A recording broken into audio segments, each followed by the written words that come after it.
deadly mistakes that I see a lot of people making. Nowadays, where a lot of people want to run some type of like very general business coaching, Running ads, it's crucial when you want to scale your business. but it's like if you can niche that down, your offer is going to be a lot more powerful. We basically go through people's funnels and see what their process is like, and we reverse engineer it.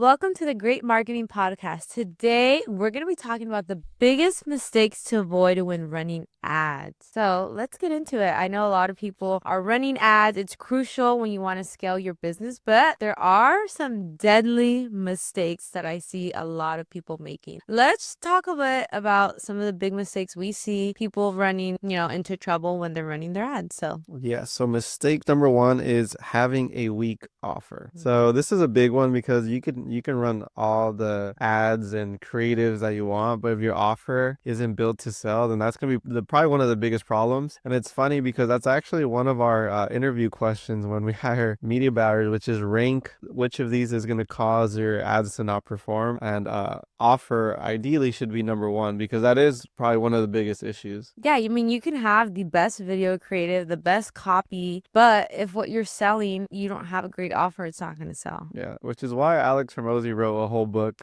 called $100 Million Offer. And It's so big. I feel like it was always overlooked. Offer is something that's always overlooked. I really think Alex Hormozy helped bring it to light. And offer is interesting because it can be the same thing, just packaged differently. Like, actually, let's get into it. So I think this is something that we presented one time.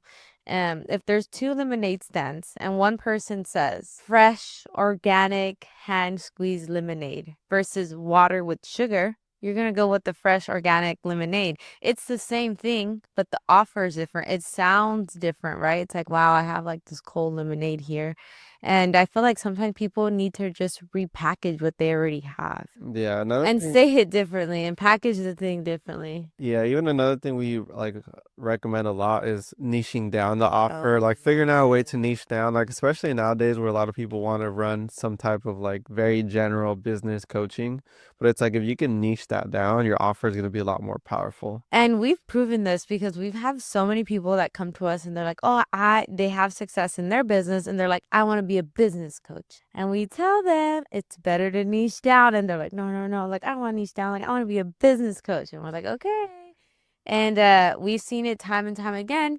They try to be a generic business coach, not doing too well. Once you niche down, then they start to blow up. Yeah, we have a lot of clients like that. We have a pretty good case study for that. We have, one of our clients, he's a 10x business coach. So he's like part of Grant Cardone's program and all of that. He invested a lot of money and he wanted to do, general 10x business coaching. We niched down his offer to automotive business coaching, and now he's selling a lot more. He's actually getting potential opportunities to buy some of these companies he's talking with. He's coaching them. And he even had someone fly out. He had someone fly out to come see him. So like now, because his offer is so much more niche, it's attracting a lot more people, and he's doing really well. Yeah, so if you're watching this right now, think about your offer. How can you make it even better? I think offer is crucial. And just to wrap this topic up, is like you can have the best video, you can have the best ad strategy, but if your offer sucks, no one's gonna buy it. And it's simply packaging it differently. Like for our client Nestor, he's still a coach, he's still a business coach. All we did is we helped him niche down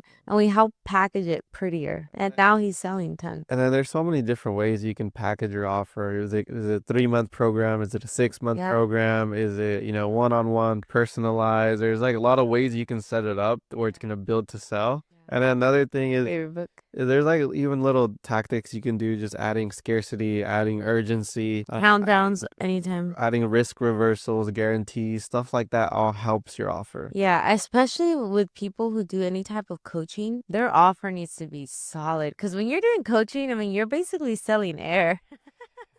That's what I like to say.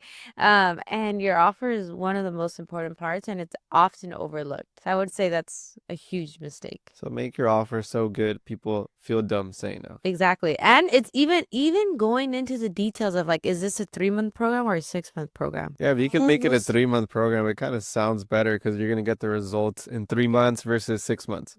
And then another issue is when people try to sell all the features they're gonna get, No one whether wants at that. the end of the day, people want the result. Exactly. I think Alex Hermosi, it's like you want to sell them Hawaii. You want to sell them the vacation. You don't want to be like, okay, we're gonna board the plane, get your ticket ready, get on the plane. Like they don't want that. They want the dream. They want the destination. That's mistake number one. Mistake number two is not having a sales process Oh in my place. gosh, this one crushes me. There's nothing worse than generating all these leads for a client just for them not to convert because they don't have a sales process in place.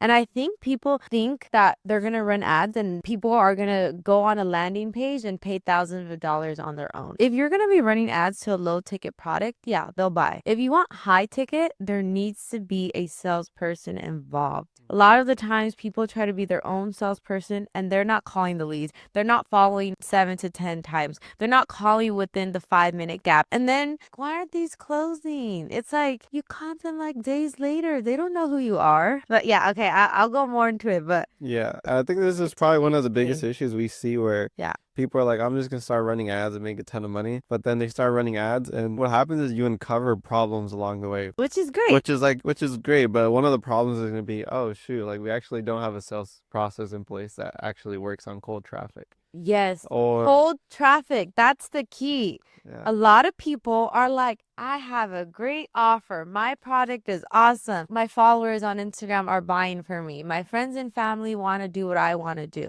Does it work on cold traffic? There's a very, very big difference on people that already know you that are buying your product. And that's a great start because that's where you have to start. But if cold traffic isn't buying your product, then we got to discover what's going on. Just because your friends and family, people, your colleagues, people that know you already or your followers are buying your stuff, that doesn't mean it's a proven offer. If it's not working on a cold audience, that is a big red flag. yeah, that's probably one of the biggest issues Yeah. is not having a sales process in place, not having an actual. Some people try to run ads with no sales team, and then they find out that they have to be on calls all day, and then they don't have time for fulfillment because they have to fulfill people. So that's probably a big issue. One thing I love about ads, though, it will show you the reality of what's going on in your business. So typically people will come to us because they don't have leads. So they're like, I'm not making money. I'm not growing my business because I don't have enough leads. We run the ads, it goes really well. We get them the leads.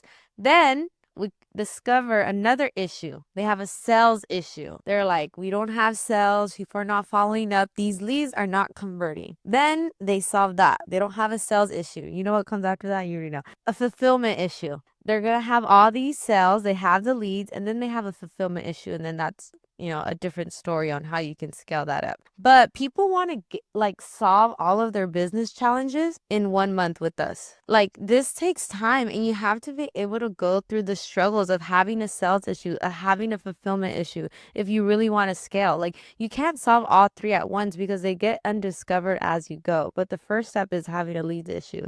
Then it's like sales issue. Then it's the fulfillment issue. Mm-hmm. Yeah, that's usually basically how it goes. And then even with sales, there's people who still don't call the leads right away. Like there's tons and tons of data that you need to call the leads within 10 minutes. And They'll I, call I, like I had a a day client, she's later. like, I don't like to do cold calling. And I said, those are not cold calling. Those are people that literally opted in and said, I'm interested in your product. And she's like, yeah, but they don't really know much. They're more confused. And I'm like, think about this. As a consumer, you're on Instagram, you're on Facebook, whatever.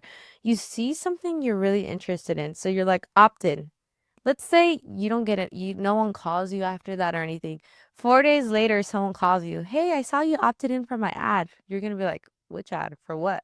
4 days ago, like people don't even remember what they ate yesterday for lunch. How do you expect them to be warm? Alex Hermosi actually talked about it, how there's someone that was man crushing it in sales more than anyone else. And he talked to him like, what are you doing differently? This person hired a person that only calls the new leads within seconds of coming in, within the minute. And they were crushing it. That simple change, if everyone can do that with any of the leads, their conversions would double. That's probably one of the biggest. Funny enough, even for us, we are in the process of creating our own sales training for our clients who need sales training so that we can help them out because a lot of them do need sales sales training. They need to understand sales. They need to understand how to build a sales team, or even potentially playing around with the idea of, helping clients find some setters and Setters, yeah. kind of that, because that's really what they need, a lot of these people, to scale. And then the other part with fulfillment becoming an issue is that comes down to how you create your offer. Like if you have an offer where it's one-on-one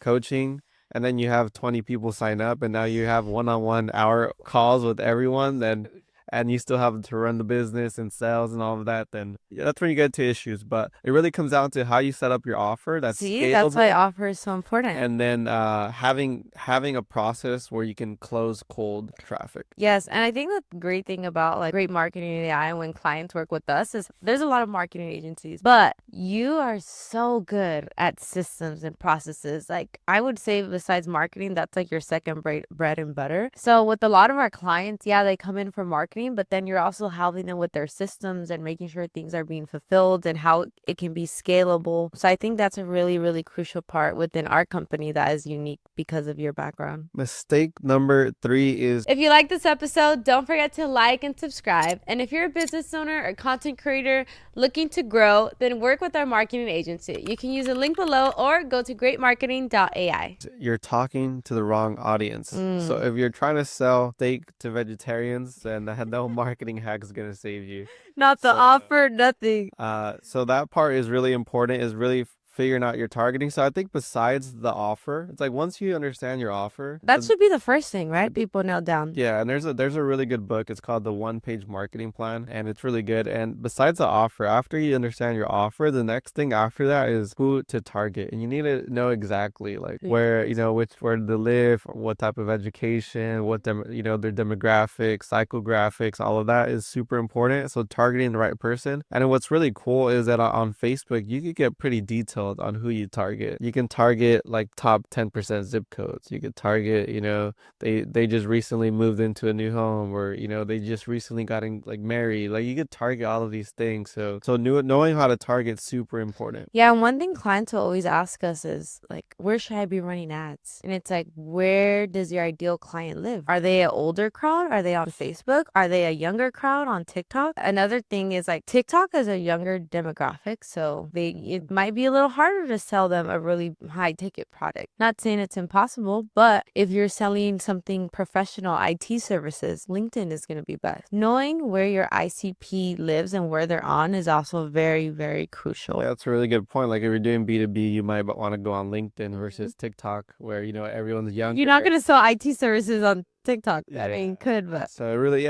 knowing your target audience will help you understand like which platform to be. And going into knowing your target audience, like we have a client, he generally sells a very high ticket to a younger crowd, right? I would say they're younger. And he found that when they would come in, they wanted this high ticket, but they didn't typically have the money for it because they're younger. So what he did is he set up financing that he can do on the spot, like that he can get them approved for credit. And now he's, making all those purchases. So that goes back to knowing your audience. Because he knows his demographic is younger and they probably don't have that much cash in the bank, he set that up so that he can still, get that purchase from them. And then that kind of ties in back to sales. Probably one of the issues that people are going to have is, they don't like financial objection, but you have to find ways like, maybe a payment plan, deposit and a payment plan, or using something like Klarna, stuff like that you can get pretty creative. Can you talk about Klarna? With sales. It's basically like there's a bunch of ways where you could set it up. Like I like to do, maybe you take 25% deposit and then you set people up on a payment plan if they don't have like upfront cash. Like that works really well. But people need to get creative when it comes to sales on how to handle these different objections. That's also a big challenge with clients when they try to do the sales themselves, because they're like, I called and they said right now is not a good time. So I guess it's not. They didn't answer. I called them like at 12 and they didn't answer. It's like, are you calling 7 to 9 times minimum? Are you calling within the 5 minutes? Are you handling objections when they say, hey, I don't have money? Are you just like, okay, maybe in 6 months? And it's hard because a lot of like people who are doing coaching and stuff, they're not salespeople. So they don't know all these little things and they're just like, oh, they're not converting. And it's like, we have to solve each piece. So in the beginning, I always thought, learn sales yourself as a founder and then you bring someone else in. But now I kind of think the opposite. I'm like, just hire a sales rep as Fast soon as you as can. possible because they're the ones that do sales all day and they know how to handle different objections, or at least they should. And that's gonna help you so much more. Yeah, because then we can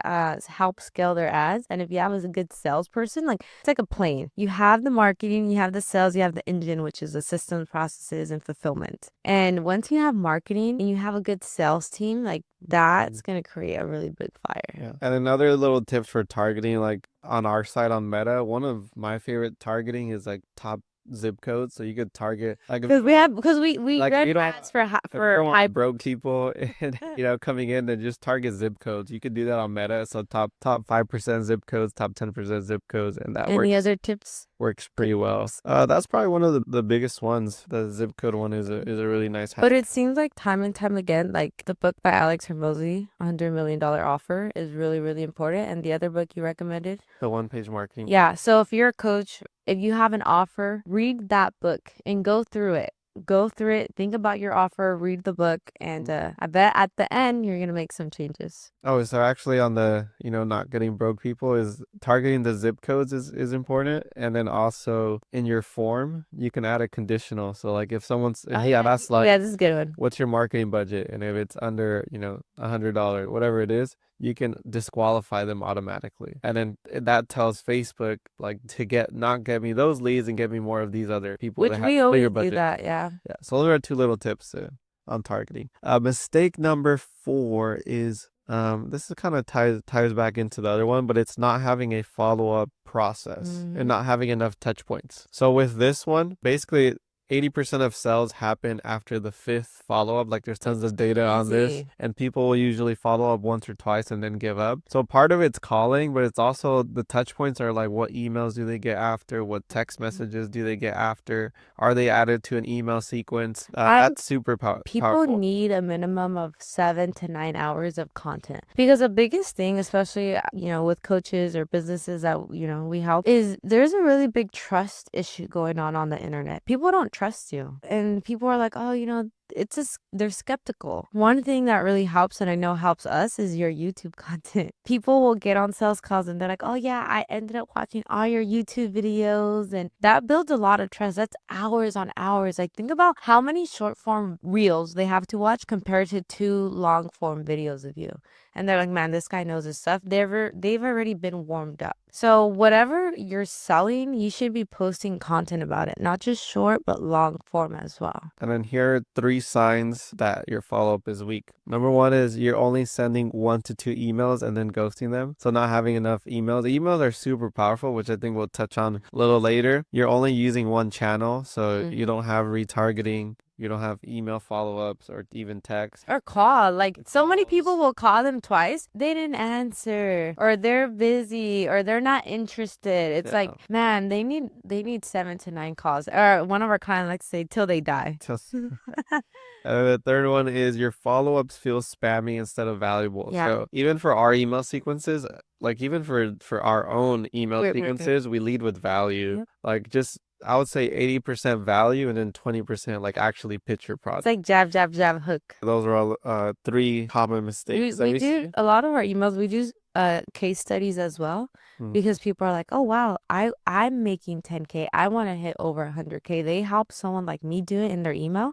I'm interested. And we always at the bottom we have like book a call. And even with this, there's one marketer, his name is Sabri Subi. So he has a book that's also really good. It's called Sell Like Crazy. What he does is when you buy his book, he then retargets you with other videos. Once you buy his book, then you start seeing ads saying, I know you bought like I Did you fell into the funnel? Now you bought my book. Now go buy this other thing over here. Let's go. So retargeting is super powerful. Yeah, like we have a client, he does a business events, and all the people that initiated checkout but didn't buy, it's like, I know you were about to check out, like this is your sign or something like that. It's kind of creepy, like, oh shoot, you're right. Isn't it funny when you bought the book and you saw that ad? Yeah, I think it's pretty hilarious. Follow-up retargeting, email, text. You cannot just call them twice and be like they're not interested. You need an email, you need text messages, they need to see more content, you need to lead with value. So a lot of people watching this right now, I bet they don't have email sequences that go out. And people think, sending 1 email a day is too much. Like even for Neil Patel. Like I'm in his email thing. I get a email, one or two emails every single day. Yeah. Yeah, and they're short, sweet. Sweet. Gets No one wants valued. like spammy loggy emails. Yeah. No one has time to read those. And then mistake number 5 is no emotional connection. So people buy based on feeling, not logic. So this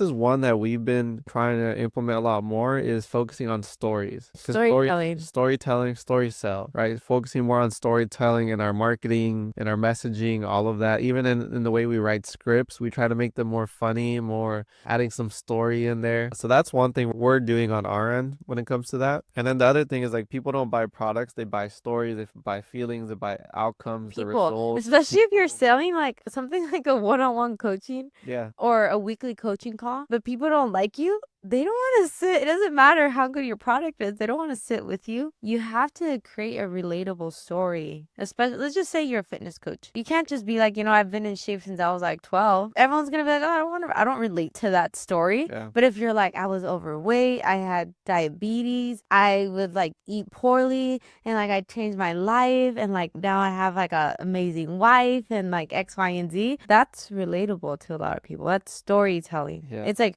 who would you want to be your trainer? Someone that's been in shape since they're 10 and naturally have abs, or someone that had a struggle maybe similar to you? Yeah, that's a really good point. Like leading with stories, figuring out how to, have that. Basically, you can't just be like, I just been in shape the whole life, basically, right? They just come get trained by me. Yeah. It's not realistic. And then the other thing with emotion is adding like fear, scarcity, urgency, all of that We always helps. do that. Even for events, just if you ever do events, countdown, you need a big countdown at the top. X amount of tickets left. Last event we're doing. All these things are That's very one thing I've important. seen. I kid you not, I've seen two people, Russell Brunson and then Grant Cardone, do that. I know, is this really the last This is event, the guys? last event we're ever Marketing, doing. I marketing. was like, no, it's not. And you have to create FOMO. Yeah. Watch, they're just gonna rebrand it like 10x skyrocket, whatever. Yeah, I know. I know. This is our first event of 10x skyrocket new event. Like Marketing. when they Marketing. say this is the last event I'm ever gonna do, it makes you be like, oh FOMO. shoot, like I don't want to miss out. Yeah, and it gives you FOMO. People don't want to miss out. Even me, I'm like, man, is it really the last event? I don't want to be like, I never went to a 10x growth conference. Yeah. Yeah. But that's all marketing tactics, and what can you do to help push people over the edge. Even with us, something that we do is on our website, we don't have work with us. It's like apply to work with us. There's some level of like, oh man, I even have to apply to work with them. Am I going to get accepted? It's like, okay, let me just try. Yeah. And then the countdowns are super powerful, especially if you have an event, adding a countdown to your website. Like for example, we're running ads for an event right now. One of the first things we did for Driven is we added at the top of the website a big countdown that literally shows, the events and we have like 20 X days, amount of tickets left. Yeah, on the tickets, what we did is we put, X amount of tickets left for each specific ticket. We added early bird pricing where we show the price. We like slash that out. This is what you get. That adds urgency for people to get tickets. Even for our own event that we did. So we had a little mastermind that we did. Yeah. And we had early bird pricing and people actually messaged us like, oh, I'm about to buy my ticket because I want to get the early bird ticket pricing, which worked. So all of that really works. And then we had like for our event, we had leading up to the event, like 14 days before it's this price, 7 days before it's this price, and then it makes people want to buy it sooner. All of those things are really important. Even if you're doing a webinar, having a countdown of how long your offer lasts, creating scarcity. Because if you don't have scarcity and let's just say you're trying to sell a $10,000 product, people have no one like wants to hand over $10,000. But if it's like, if you wait a couple hours or a day, it's going to go up to 14,000. Yeah, a lot of people make a lot of money with high pressure one-time offers. Oh, one-time offers. Yeah, so basically like, hey, today only. Oh, yeah. It's this, and you can't get it anywhere else. And it goes back to the history of marketing. Like, do you remember back then when they're like the TV commercials, like Impulse products? It's like, today only, you get this, this, and this, and this, and this. Like, call now. Yeah. Like, it goes back to all of that, the basics. Marketing has changed a lot, and you're on different platforms, but the basics of psychology And I think that's why we really, especially you really enjoy marketing. It's so much psychology behind what makes someone buy. And it's very different low ticket. We actually don't really touch low ticket as much as we do high ticket. Because it's not scalable. Like if you have to sell low ticket product, you have to sell a lot of them. Yeah. Because if we're running ads and your product is 10K, we can spend 1,000, 2,000, you sell one, you get an Unless you have a ROI. great system for upsells. Yeah, I mean low tickets I think are really good and there's a place for them. Yeah, there is. For, bringing in leads If you have a really great upsell system. and having a good upsells, yeah. Because that's where you make the money. Which is what most people do. Like I think I buy people's stuff just to check out their funnel, or just to hack their funnels. But like I bought this guy's stuff, $27. After you buy, it takes you to another page. Okay, let me one time offer. Like buy it now. It's $97. If you skip that, it takes you to another thing. All right, I'm gonna give you one-on-one coaching. It adds up. You spend like whatever, and then they do a lot of those. And then what's kind of crazy is that there's a way to set it up in the funnel where basically if since you already purchased, they have your card. Oh yeah. And then it takes you to another page. If you click the button, it automatically charges you for the next thing. Like it's kind of crazy. But yeah, those are little hacks. It's funny. You're like the king of funnel hacking. You're like, I know. I'll buy people's stuff just to look at their funnels, or even for events, you'll like put your info in, and then the sales guys don't stop calling you, and you answer because you're like, I want to hear I want to hear how they would call me. So when we say funnel hacking, we basically go through people's funnels and see what their process is like, and we reverse engineer it. So for example, we run a lot of event ads, like we're doing Driven right now, and we'll funnel hack Grant Cardone, Patrick David. We'll go through their funnel as if we were someone looking to buy tickets. We put our info in, we do the whole shebang, and then we see what emails get sent out. See what text. Right away, within a couple minutes, we get phone calls. And the sales guys will call you for days, like all day long. And then we reverse engineer. We help our clients implement something similar. I cannot tell you how many times you're funnel hacking people. So those are 5 common marketing mistakes that a lot of people do. So if you learned something, make sure to comment, like, and subscribe. And if you want us to audit your marketing systems and your own funnels, go to greatmarketing.ai and book a call with our team.